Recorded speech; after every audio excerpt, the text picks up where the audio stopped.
اس وقت آپ کو اسکرین پر مناظر دکھا رہے ہیں گزشتہ رات قائد اعظم یونیورسٹی اسلام آباد میں ہونے والے تصادم کے بعد کی صورتحال۔ تصادم کے نتیجے میں طلبہ کی جانب سے آگ بھی لگائی گئی، جبکہ فائرنگ کا تبادلہ ہوا۔ اس کے اندر متعدد طلبہ زخمی ہوئے۔ قائد اعظم یونیورسٹی اسلام آباد میں 2 لسانی طلبہ تنظیموں میں تصادم کے نتیجے میں فائرنگ کا واقعہ پیش آیا۔ یونیورسٹی ہاسٹل میں طلبہ گروپس کی جانب سے آگ لگا دی گئی۔ تصادم سے متعدد طلبہ زخمی ہو گئے۔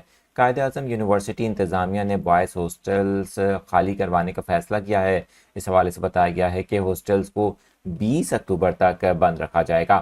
قائد اعظم یونیورسٹی انتظامیہ نے بوائز ہاسٹلز کی بندش کا نوٹیفیکیشن بھی جاری کر دیا ہے۔